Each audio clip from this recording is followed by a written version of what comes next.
Good morning. Today is July 1st, 2024. My name is Atima Nada George. I'm a Green Fellow with the Library of Congress. And today I have the pleasure of interviewing Susan Alexander. Welcome, Susan. Hey, thank you, Atim. And let's begin by asking you, Susan, to tell us about your origin story. Okay, I was born in Washington, D.C., to a military. My dad was in the Air Force. I spent time in Hawaii, Southern California, Germany, and then he retired in Tacoma, Washington. That's where I went to high school. Went off to college at UCLA and studied geography. And then a year after I graduated, I entered the Foreign Service. Now, having probably the thing that triggered a lot of, being a military brat and moving around, um, kind of triggered my interest in, the Foreign Service. And also I concentrated on cultural geography when I studied geography. And so, the idea of how uh, humans changed geography, changed the natural land based on their rituals is something that is still interesting to me today. All of the mosques and churches and, how they kind of have developed all of this kind of architecture, and it's all based on humans and how they worship or how they made livings and how cities grew up on rivers because they were transportation hubs. All of these kinds of things were very interesting to me. And so, a life in the Foreign Service helped me kind of do that kind of study in addition to earning money. So that was one of the things that kind of triggered my interest. When You did know, you join the State Department, Susan?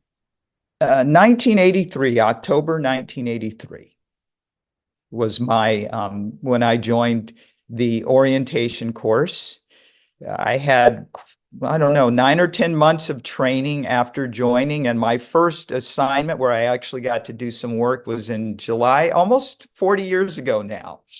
I got the first week of July, I arrived in Tijuana, Mexico for an 18-month assignment, which was quite quite an interesting 18 months in my career. And I mean, there were times when because I'm on the West Coast, there were some days where I was just going to get in my car and just drive up the interstate and come home. But, after a good night's sleep, I usually, those feelings went away. And of course, I went on to have a nice 28-year career. So I started my career in Tijuana. I went on to Antigua. We used to have an embassy down in Antigua, so I was there for a couple of years. I then went over to Pakistan for a couple of years, and then I came back to Washington. I served in Washington. I had for 5 years, and then had a year of language training before going back out to Budapest. For 3 years, went to Hungary, Yemen for 2 years, Panama for 3 years, and then finished my career in Washington working in the human resources side of the State Department. So let's take each one of those tours and Okay. tell us the nature of the work you were doing and what you found interesting, challenging. We'd be interested in knowing. Okay. Well, Tijuana was my first assignment, and it was a challenge because it was my first assignment, and I was learning everything about the organization, the culture of the organization in a crash course. And that was probably the most challenging aspect of it, was just learning how things worked in the organization. And I think that one of the things that I think is a challenge is that you can be out, you can be a long ways away from support. And it can be very challenging, and especially then where we didn't really have the technology to be able to communicate with people as easily, where, getting support, calling for advice was not as simple. And, there were times that I think that many people go through an adjustment when they join a new organization, and not being if you're not in a place where you can get the support you need while you're trying to learn and figure things out, it can be very challenging. So that was probably my biggest challenge about that assignment in Tijuana What was was the just, nature, what was the nature of the work you were doing, Susan? well, I was doing consular work. So I was doing, and I rotated through the three major aspects of consular work. Started off doing non-immigrant visas. Went up to work for 6 months. Then I did 6 months of American Citizen Services, which was the gamut of visiting prisoners, issuing passports, helping people decide, people who came in to adjudicate citizenship claims, just the wide gamut of work along those lines. And then I finished up doing immigrant visas, which was interviewing people who were coming to the United States to live, mostly because they were related to a U.S. citizen or to a green card holder. So yeah, so the work actually was the easiest part Fascinating. of that particular assignment. Mhm. All right, so do tell. I think you said Antigua was next.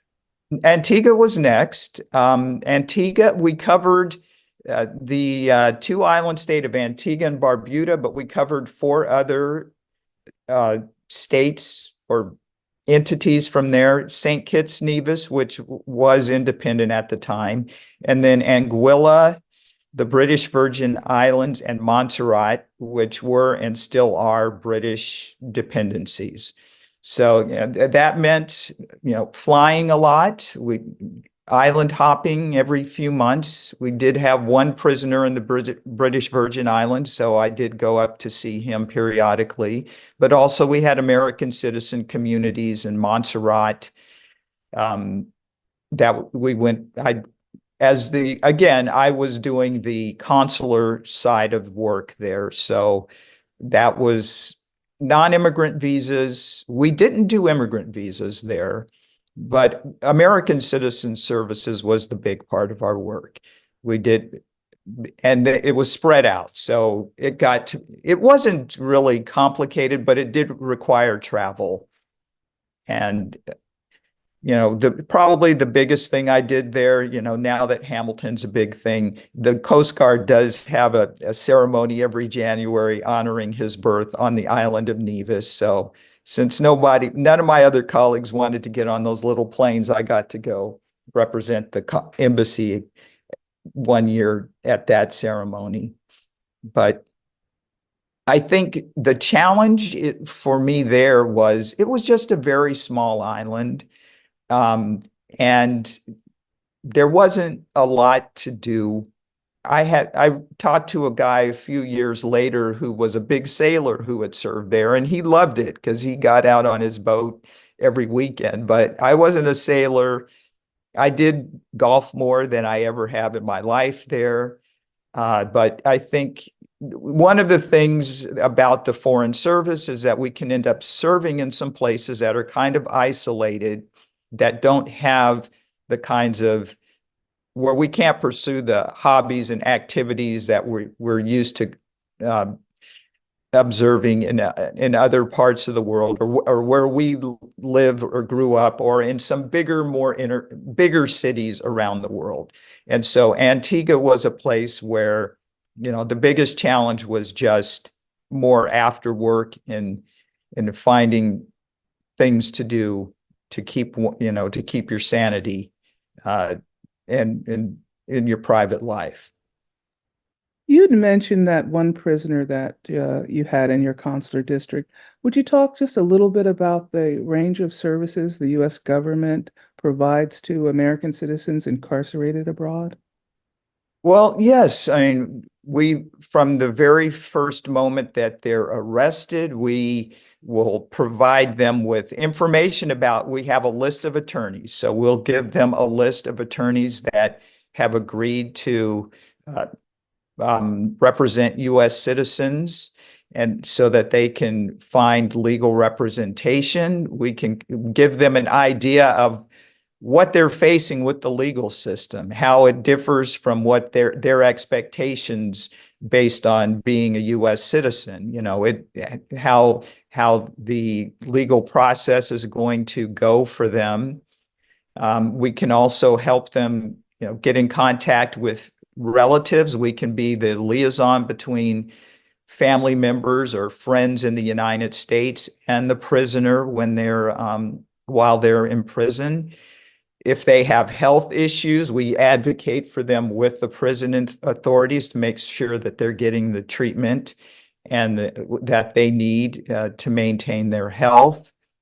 We're available. We, visit periodically just so they can talk. When I was in Canada, my prison visits went on a long time because I had some very talkative prisoners, and they for an hour or so they had somebody to talk to them. Bring them magazines. Make sure they're getting the medications that they need. One of the things we do have the Privacy Act, so we just can't go talking about people without their permission. So we ask them, do you want us to talk to your member of Congress about your case? If the news media in your town calls, do you want us to talk to them about this case? Do you want anybody to know about what's going on? Because if a U.S. citizen can tell us, no, don't talk to anybody about me. So there are, we do get that information, and we then, we communicate all of these details back to the State Department so that they know there's a U.S. citizen, and there's, there are possible penalties. When I was there, I did have the one guy I visited regularly, but I had another young man who was arrested at the end of my assignment on a murder charge. And when I sent back to the State Department that he was facing the death penalty, I got a phone call immediately about that because, people were concerned about that. And, the idea is to make sure as much as we can that the person has the best legal representation, so they're going to get, the best outcome that they can. Thank you so much. Please do tell us more about your next assignment and the nature of the work that you did. See, I'll start by saying all of my overseas assignments, I was doing consular work, which, is visas and protection of U.S. citizens. Now, in Lahore, again, I was doing consular work. The non-immigrant visa and immigrant visas, the fraud was it was the first time where fraud kind of became a big part of my job, and especially on the immigrant visa side. We did a lot of fraud investigations. Back in those days, we could actually go out in the countryside and ride around and do fraud investigations. I doubt that they can do that there in Pakistan now. And that was the biggest challenge was the fraud aspect. Because I remember looking at, we have these consular statistics that you can get. And I looked and I saw when I first got my assignment to Lahore, I thought, okay, they do about the same number of visas a year as we do in Antigua, so no problem. But then I got there and I was like, oh, okay, well, the refusal rate's far higher. Fraud is a far larger problem. So it was visa interviews and dealing with applications was far more complicated there than it was almost any place I served other than my assignment in Yemen. So, that was the big challenge. What- Go ahead. I was going to ask, what was your role?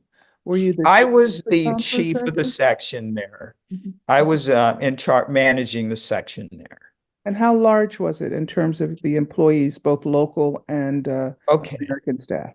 let me see. I had two other U.S. employees, and our local staff, gosh, let me think. I probably had about 10 local staff.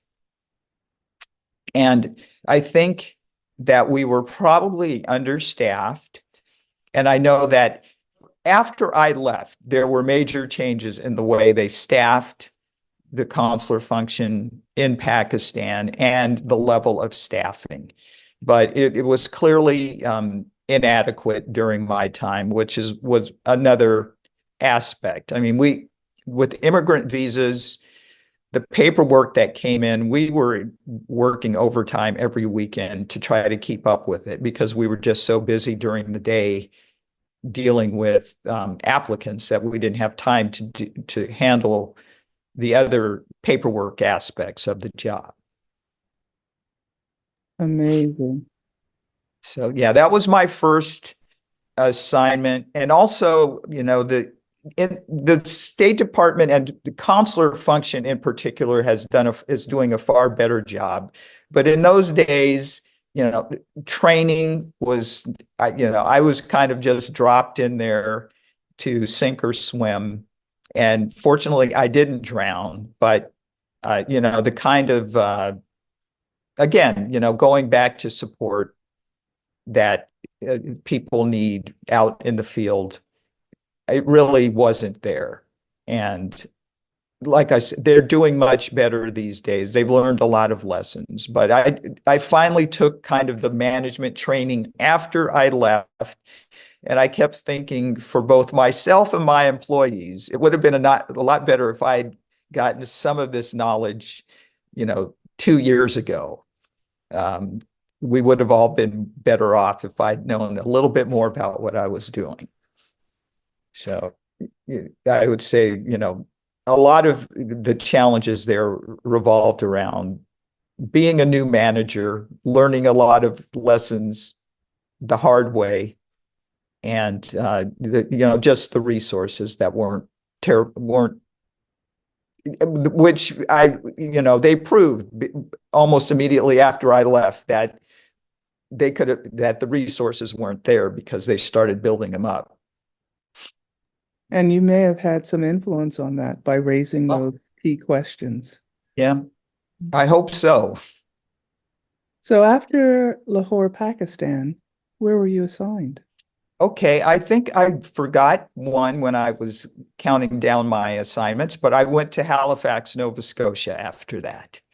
Um, that was a very small, it's the oldest consular post in British North America. It's been there since 1789, but right now it's a very small post. It has two foreign service officers, and I think there were maybe 5 local staff. And it was actually probably the quietest assignment I've ever had. Um, there were We did do visas, but it was probably 10,000 visa applications a year. Uh, Canadians don't need visas, so mostly we were dealing with the foreign students. Uh, Quiet as it's kept, Halifax is a university town, so they had a lot of foreign students who wanted to go shop in Maine or do something when they had their break. So that was the majority of our applicants were students. American citizens, actually, there were a lot of resident American citizens, but for the most part, they didn't need a whole lot from us.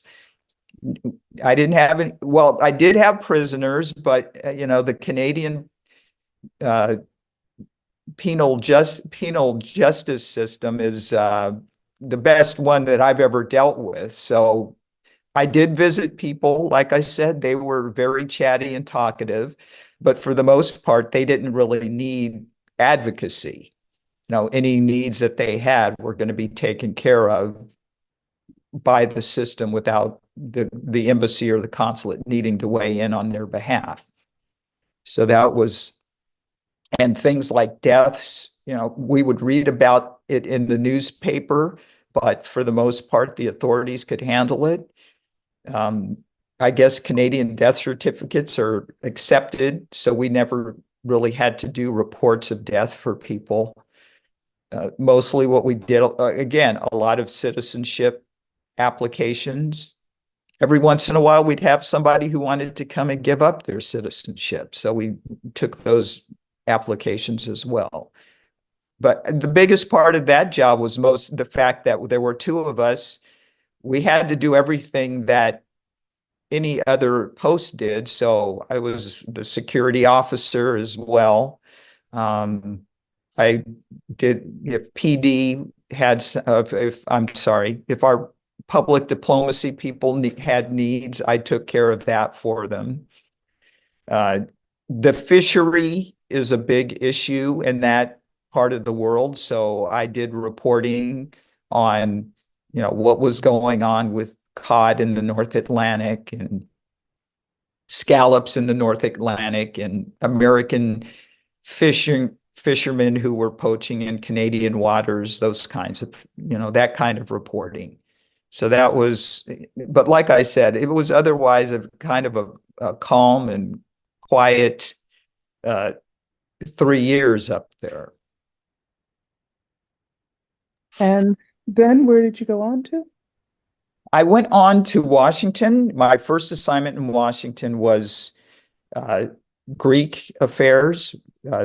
We had two Greek desk officers. I was the junior Greek desk officer for 2 years, handling economic issues, counterterrorism, and Greece in those days had several issues with some of its neighbors. So I was handling the issues that they had with Albania.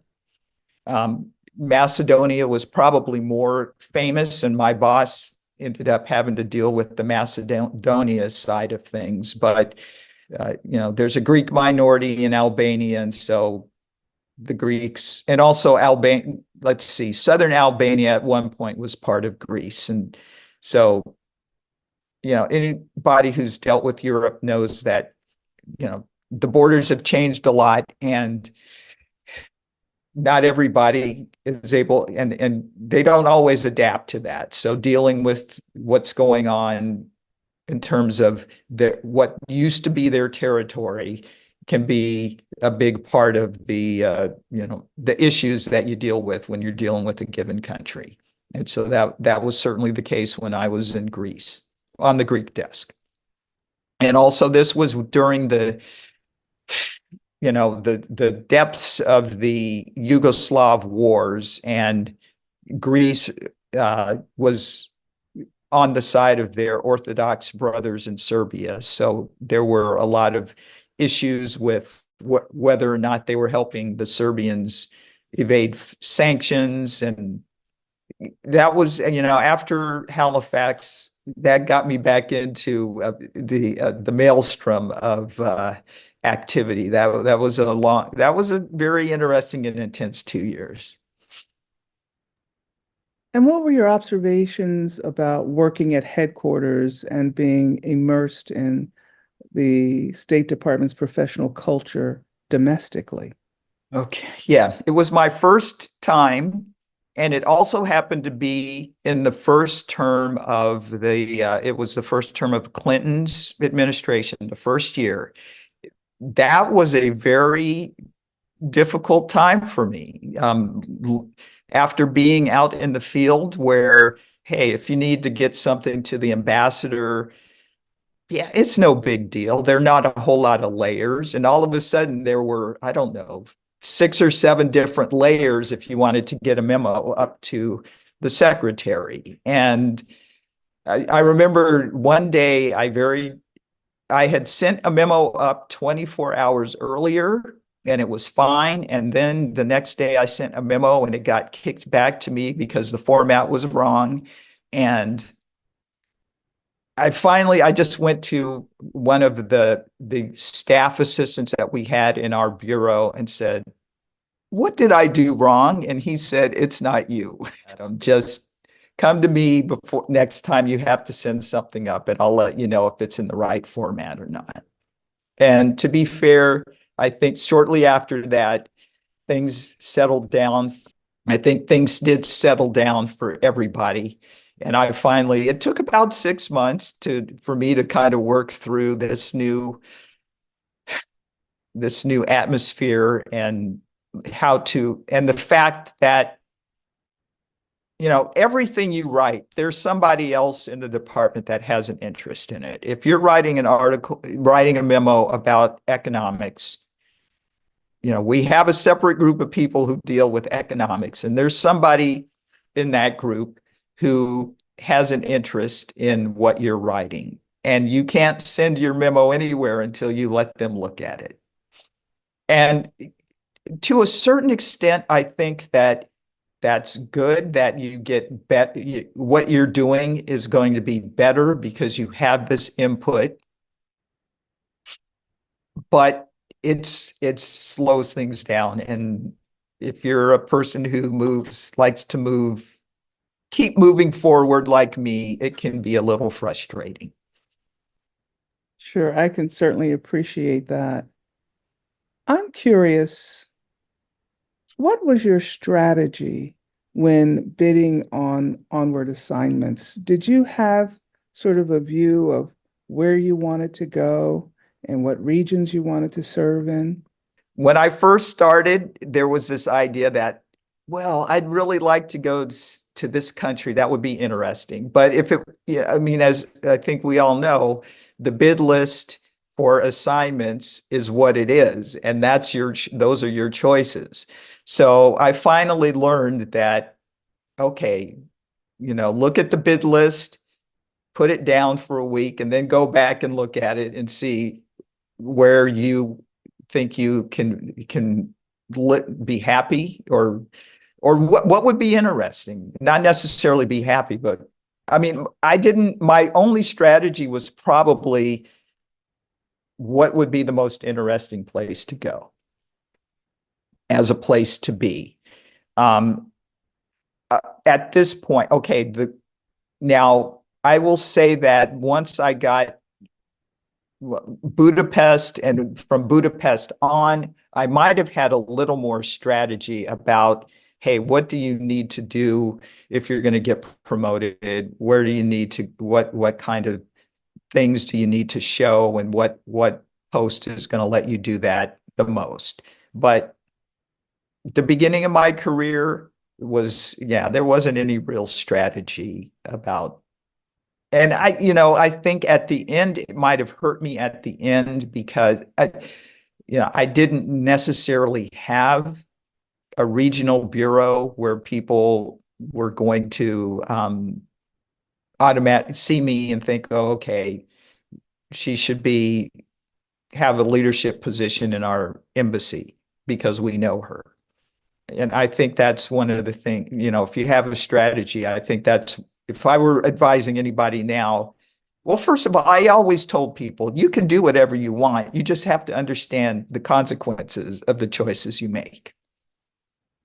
And what do you have a goal? Because if you have a goal, I can kind of give you some advice about how you might achieve that goal. But if a person wanted to be an embassy leader, like I said, I would probably tell them to make sure that you are making yourself known in a particular region to the people who make the decisions in those regions. And I didn't do that. Um, I don't, I'm happy with the way my career turned out, but yeah, strategy, no. It was kind of, I was checkers, not chess. So yeah, the Greek desk actually here. I was in Halifax as the office director for Canada came to visit us during the time when I was looking for my new assignment, And he asked me, "What are you looking at?" And I showed him like some assignments, and he said, "I don't see anything in the European Bureau here." And I said, "Well, no." And then so then he went and found the list and told me bid on all these jobs. And then he went back and talked to the deputy assistant secretary who was going to make the decisions. So I ended up, and that's where I kind of learned for the first time, you know, the, who it's who you know, because then when you know how it works, you put in your bids and then they put out, this is how many people bid on a particular job. And, something like 35 people bid on that job. And I thought, oh my God, how am I going to get it? And then I kind of like, well, yeah, I guess you'll probably get it since the people who are making the decisions, you already know, you've already spoken with them. So, you at least have a good shot at it. But there are a bunch of people, and of course, there are people who didn't really want it, but they needed to fill out their list. But, that was, like I said, that was the first time I really kind of saw in real time what it meant to have people advocating for you and, saying, hey, you can do this. Because I had very little knowledge of Greece. And I had no knowledge of how the department worked. And like the first year was just, it was a real education. I find it interesting, and I really appreciate your sharing that level of nuance with us. I suspect that the reason the Director of Canadian Affairs took an interest is because he was pleased with your performance and was then willing to serve as the term we use in the State Department is as your rabbi, which Yeah, translates into English as teacher. So you did two tours back to back in Washington, yes? I did three. I did from the Greek desk, I went to the consular systems office. At that time, the consular side was really ramping up their automation, partially a result of the 1993, the first attack on the World Trade Center. And a lot of things that were in the investigation came out about people who got visas that shouldn't have. And so they were making sure everybody that issued a visa around the world had access to real-time electronic name checking. And then they were also changing the visa itself, how the visa was issued, going from kind of a stamp to a foil that was printed out. And so during that period, so I decided I wanted to learn about technology. I mean, this was in the mid 90s when, we were all getting our first home computers. And I just wanted to get some insight into, software development and how these things worked. And also work in the Consular Affairs Bureau because I had never done that, although that was my skill within the Foreign Service. So I did that for 2 years. And our job was mainly to represent the end user with all of the techies. And it was always interesting because they would get so frustrated. It was new, and people who didn't like the change would send in these long messages about how terrible it was.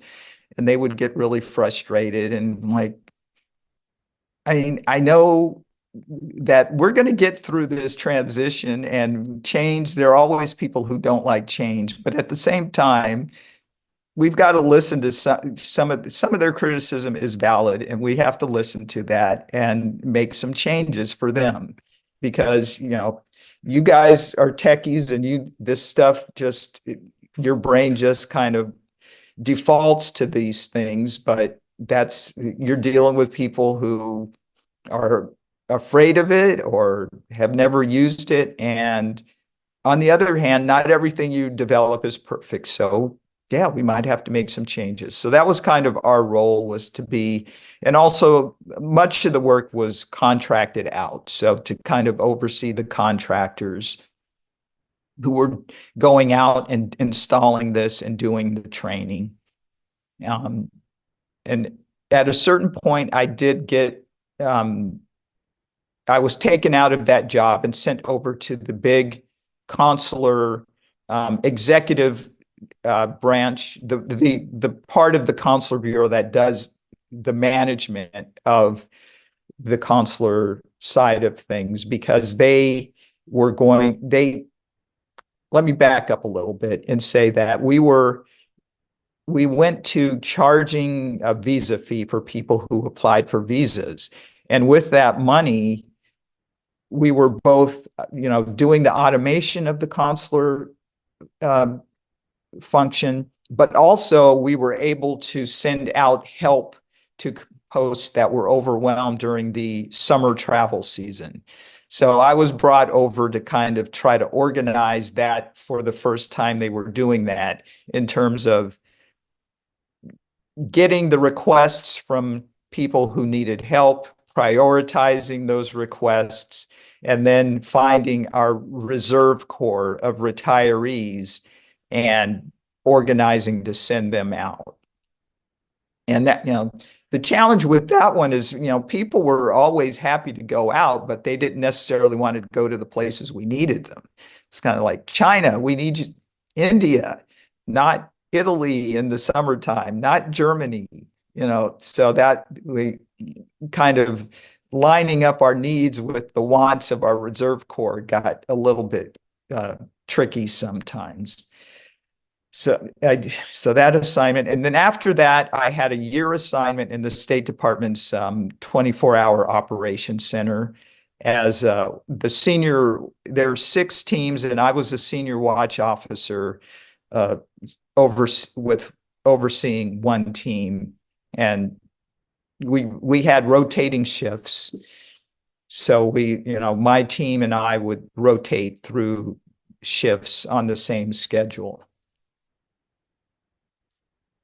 And that was, that was Madeleine Albright's first year as Secretary of State. And the Operations Center, most of what they do is to support the Secretary of State on a daily basis, making sure that they have information about what's going on in the world, things, like the French election yesterday, they would have been keeping an eye on that and reporting the results around the department as soon as they had that information. Also, disasters. I think what's something else? Oh, the British are having an election in a few days, so they'll be keeping an eye on that. And again, reporting, because the results are probably going to come in after work hours. So make sure that people who need to know what happened get that information quickly. And also, when the Secretary of State travels, the Operations Center has a big role in being kind of the point operation between the Secretary and the rest of the State Department, if they need, because memos still need to be reviewed, other things don't stop just because the Secretary is on the road. That is a very important assignment in the Department of State. Yeah, that was that one was one where, to even apply, you have to have a very senior leader recommend you, get a recommendation from a very, either your ambassador if you're out in the field, or the assistant secretary, who is the senior leader of the regional or functional bureaus, to even qualify. You've got to get a person at that level to be willing to recommend you. And then, you go through interviews with the leadership of the Operations Center itself. But I don't, people were like, hey, give it a shot. Again, I mean, it's not like I had strategy, but every once in a while I had somebody who would say, you can do this, apply for it. So I'd say, okay. And let me just back up and say that, in terms of talking about the organization, one of the things about being in Washington is I got a chance to, liaison and meet and become friends with other African American Foreign Service officers, which, when you're out in the field, you're often the one and only.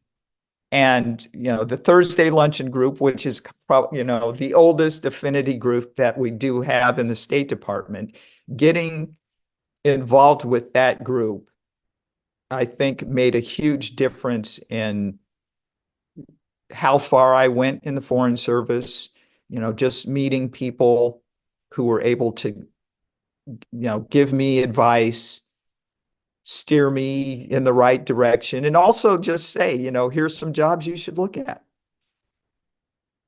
I think you would be good at them. And so, yeah, I can't, overestimate how important it is. Some of these groups are these affinity groups where you can find, fellowship and, solid career advice from people that you trust.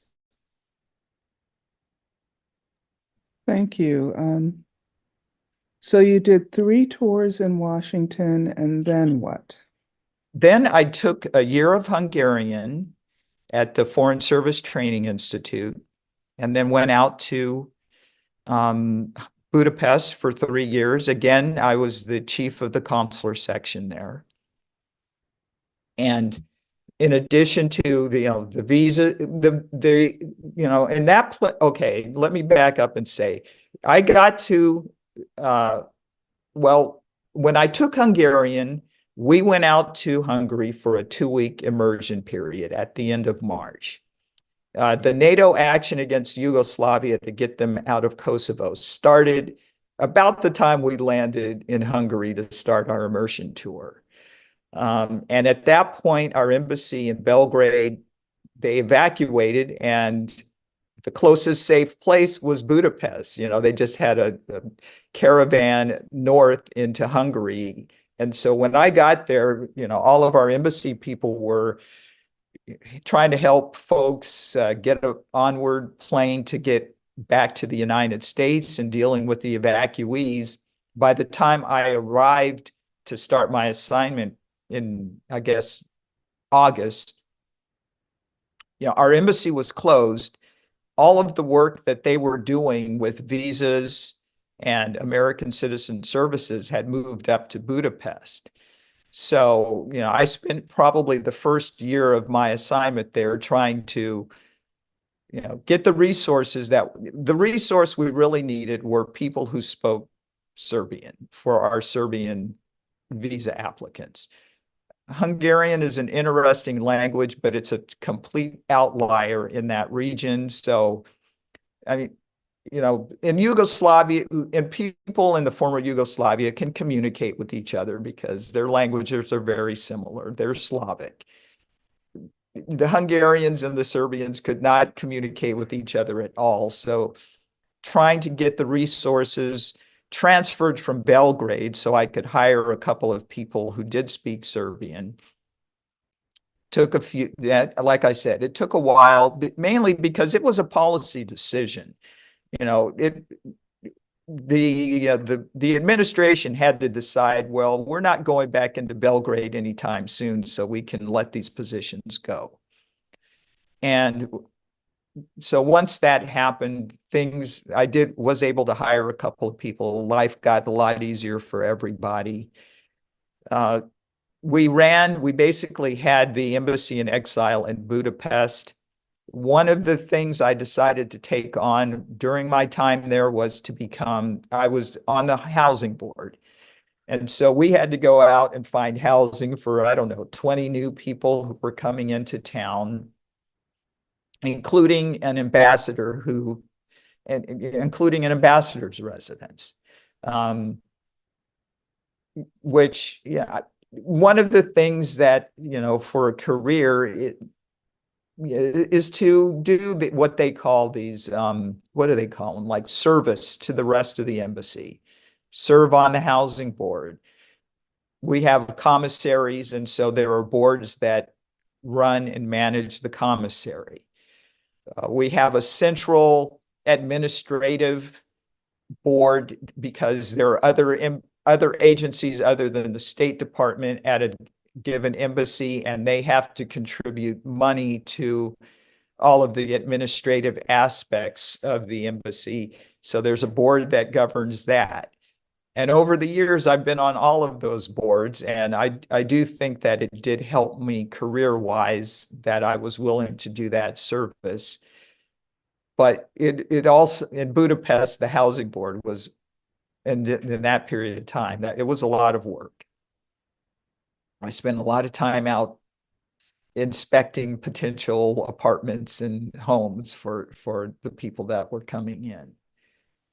And I think for everybody in our embassy in that time frame, the whole fact that we were, the handling Yugoslavia out of Budapest was a big drain on our time and energy, and resources. What next? I went to Yemen. After Budapest, I went to Yemen for 2 years, and the security aspect of that assignment was probably, it was the biggest aspect. I mean, we were, Al Qaeda was there, and we had to make sure that we weren't going to be targets of Al Qaeda. So, varying your times and routes to go to work, not being predictable in any of your habits. That was a big part of our lives. I got there just before the war in Iraq began, and Yemen was one of the countries that did support Saddam Hussein. The guy who was the leader at the time modeled himself after Saddam Hussein somewhat. So we had some very big demonstrations, and when the war finally started, our security posture was pretty much everyone who was essential had to sleep on a mattress in his or her office in the embassy, and everybody else went home and stayed home. And we did that for about a week. And it was not, the mattress was about 4 inches shorter than I am, and it wasn't very thick. And at first, everybody was like, oh, it's going to be fun, like a slumber party. After 48 hours, everybody's, I kind of want to go home. And then we had a meeting with the ambassador, and he said, well, how's everybody feeling? And we're kind of like, yeah, we still have to stay here. The situation hasn't changed. But so no one said, I want to go sleep in my bed, but everybody was feeling it. But at the same time, responsibly, what we were doing, we had to sustain it for a few more days. So I think that the whole issue, that is security, I mean, and not being free to move around the way you would want to, and having to change your habits. I mean, a lot of us are creatures of habit, but I had to take a special enhanced security, week-long security course before I went to Yemen. And the one thing they hammered into us is, terrorists thrive on creatures of habit. If they know where they can get you, and they know that you're going to leave your house every day at 8 on the dot, it makes their job easy. So we just had to, for that 2 year, actually, it's something that I kind of incorporated, especially the changing routes, not so much times, but, taking a different route to work. Sometimes it kind of changing things up can be a good thing too. But that was, just the security and potential danger was the biggest issue there. And there was a huge amount of fraud, partially driven by the fact that, we have a process that is based on paperwork, and we were dealing in a country where people didn't necessarily go get a birth certificate, when they were born.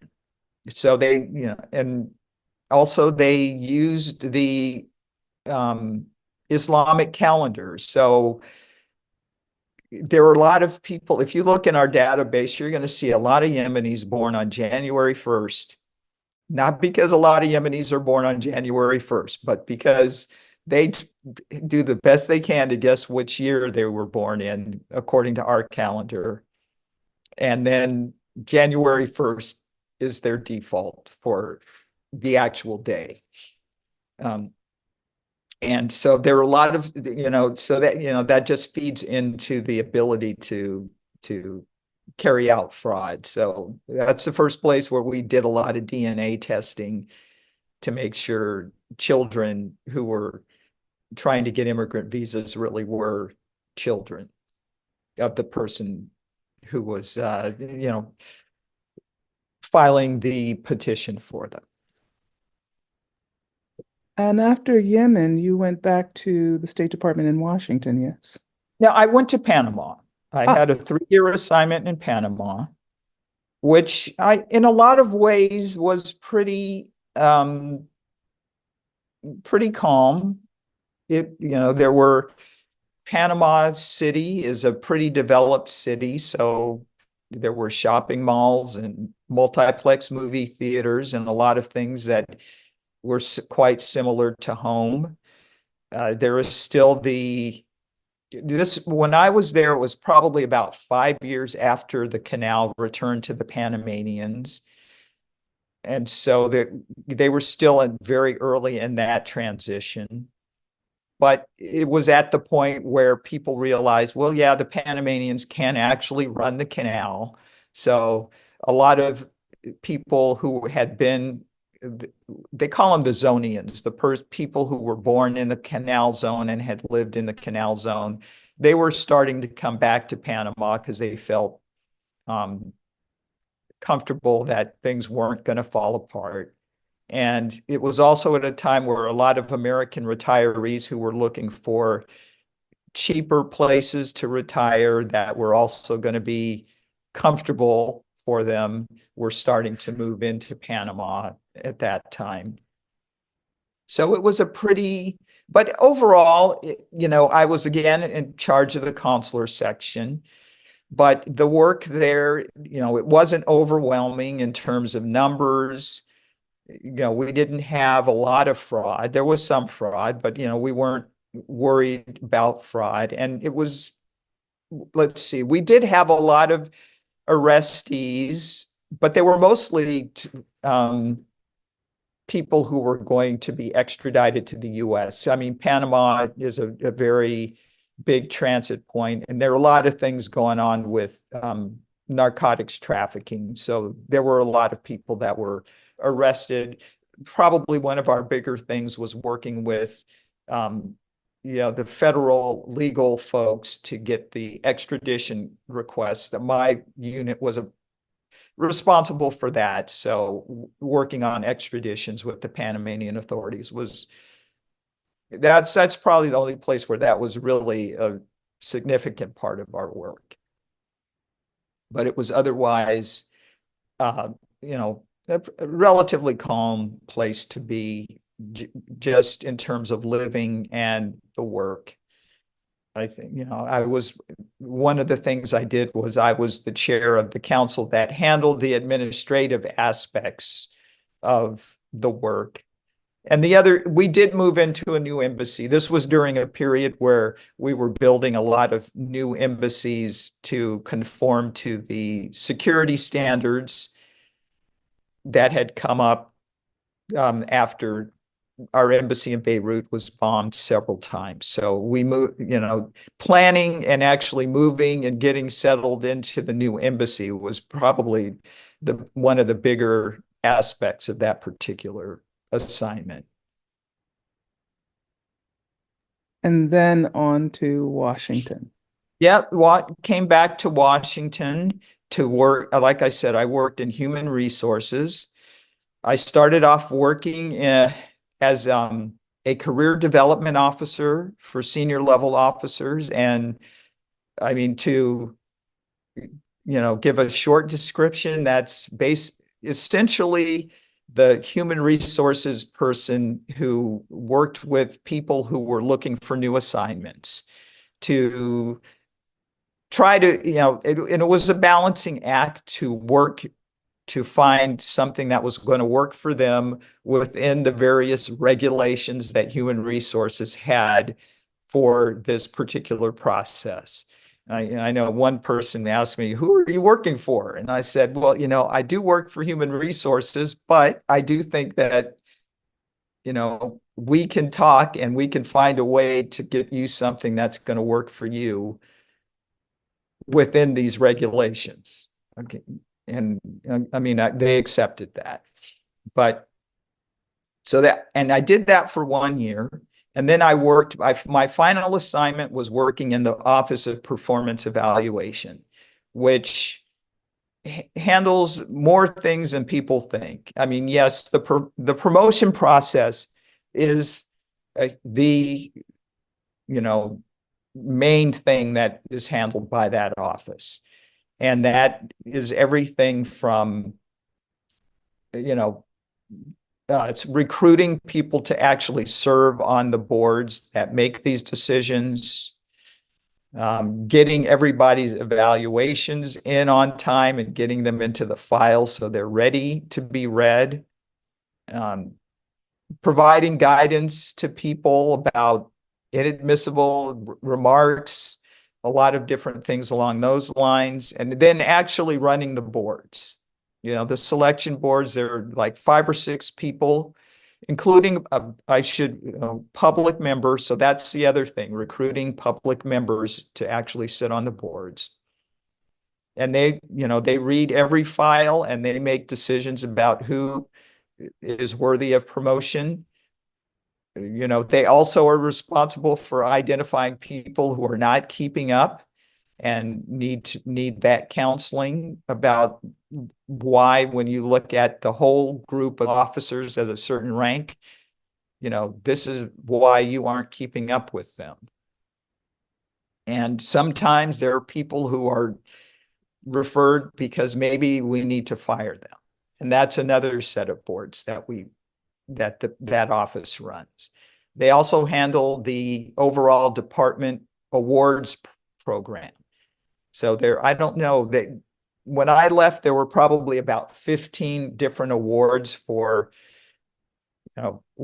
people who reported on women's issues, people who are the best deputy chief of mission, best management officer.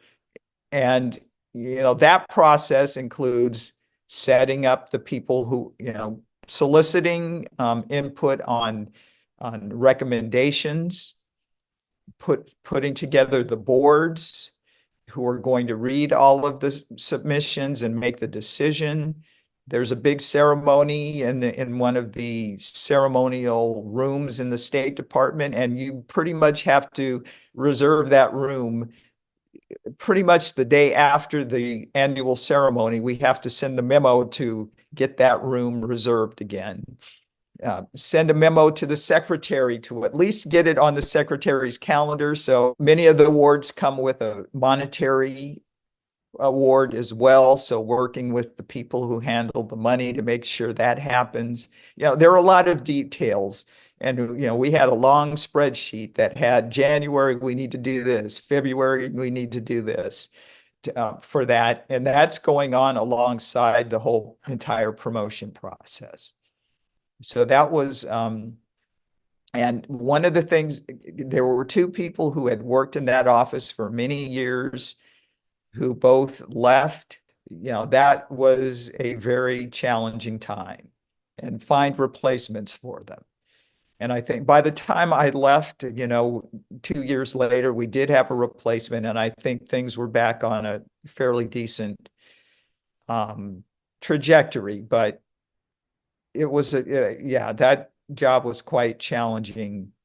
And again, it's one of these things where I didn't quite realize exactly how challenging it was going to be. Uh, and I don't think, yeah, it was kind of like, okay, we've got you here, Susan. So for the two people, it's kind of like, okay, you can handle it. So we're going. Like, no, not yet. So, and so that was my final job. I retired, let's see, November 2011. And that was it. It was a interesting 28 years, and I enjoyed most of it. I look back on it fondly. Well, as we're wrapping up this interview, Susan, let me ask you to speak to the future of diplomacy or international relations and what you might say to the person watching this recording in the future.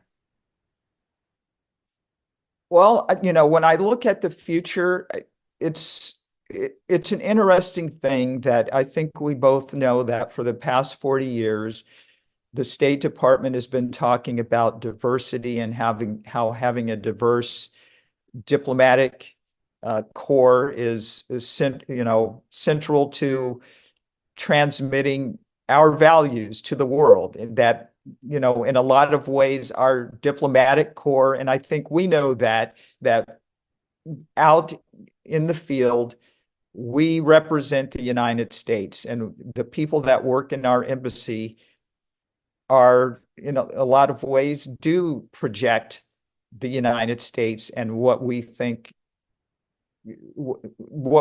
we should be. And I do think for the future of our diplomacy, we really have to get serious about, you know, the diversity of our diplomatic corps, female in terms of sex. I think we start doing well in terms of people who come in, but we're not retaining a lot of people, and we have to figure that out. And that goes also with race, with African Americans, with the Latino community. There are a lot Asian community. There are a lot of people out there that they start off. We're able to get people to start off and come in, but can we retain them? Can we build a culture where they feel comfortable and want to stay and pursue a career, 20, 30-year career with the organization because they feel they're getting the support that they need, that they're being honored, that people are going to give them equal opportunity to succeed. So, when I look at the future of diplomacy, it's just, the lip service about diversity really has to get translated into serious action, and also understanding not just getting people in, but all the way through the course of their careers.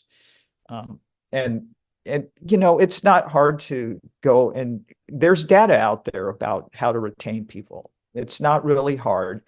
And I know that we in the Foreign Service, we pride ourselves on our intelligence, and it's really we're slightly elitist, but there are things that we can learn from others, and we don't have to reinvent the wheel. We there are people out there that we can talk to, and also we tend not to trust outsiders. No one, if you haven't been in the Foreign Service, then you obviously can't understand what we need, but that's not true either. And we need to be more willing to listen to others about our organization and what we can do to make it stronger and more comfortable and inviting to people other than us. I mean, that's what I would like people to understand. Thank you so much for taking the time to participate in playing the Angels game. I really appreciate it. Oh, thank you for thinking of me, a team. I appreciate the invitation. Thank you.